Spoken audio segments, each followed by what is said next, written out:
পিরোজপুর জেলা হাসপাতালের শিশু ওয়ার্ডে ধারণ ক্ষমতার চেয়ে 7 গুণ রোগী ভর্তি রয়েছে। হামু ঠান্ডাজনিত সমস্যা নিয়ে জেলার বিভিন্ন জায়গা থেকে চিকিৎসা সেবা নিতে এসে চরম ভোগান্তিতে পড়েছে আক্রান্ত শিশুর অভিভাবকেরা। সংকট রয়েছে পুরুষ এবং মহিলা ওয়ার্ডেও। দ্রুত নির্মাণাধীন হাসপাতালটি চালু হলে ভোগান্তি কমবে বলে মনে করছেন চিকিৎসা প্রত্যাশীরা। পিরোজপুর থেকে রশিদ আল বুনানের পাঠানো রিপোর্ট। পিরোজপুর জেলার 12 লাখ মানুষের জন্য চিকিৎসার অন্যতম ভরসার জায়গা 100 শয্যার এই জেলা হাসপাতাল। হাসপাতালের শিশু ওয়ার্ডের দিকে তাকালেই বোঝা যায় কতটা ভোগান্তিতে রয়েছে চিকিৎসা প্রত্যাশীরা। মাত্র 14টি বেডের অনুকূলে বিভিন্ন রোগে আক্রান্ত হয়ে শিশু ভর্তি রয়েছে 105 জন।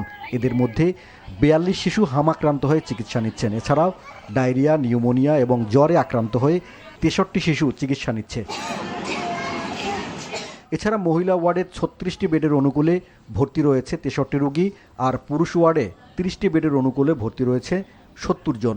ধারণ ক্ষমতার অতিরিক্ত রোগী আসায় সেবা দিতে হিমশিম খাচ্ছেন নার্স এবং চিকিৎসকরা। বেড নাই, যে বেড আছে তাতে অনেক রোগী বাচ্চা কাছে নিয়ে আমরা নিচে বেড পাইছি, নিচেই থাকি বাচ্চা নিয়ে।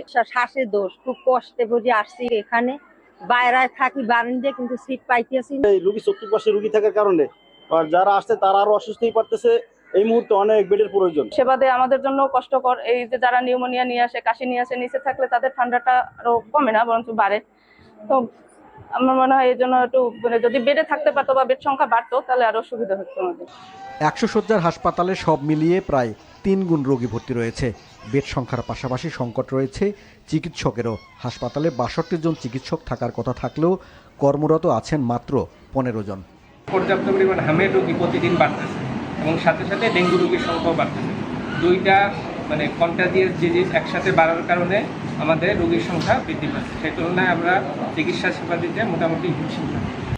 1984 সালে 31 শয্যার পিরোজপুর সদর হাসপাতালের যাত্রা শুরু হলেও 1997 সালে নির্মিত হয় 50 শয্যার নতুন ভবন। 2005 সালে এটি 100 শয্যার হাসপাতালে উন্নীত হয়। নবনির্মিত 250 শয্যার হাসপাতালটি উদ্বোধন হলে উন্নত চিকিৎসা সেবা নিশ্চিত হবে বলে মনে করছেন চিকিৎসা প্রত্যাশীরা। NTV news desk.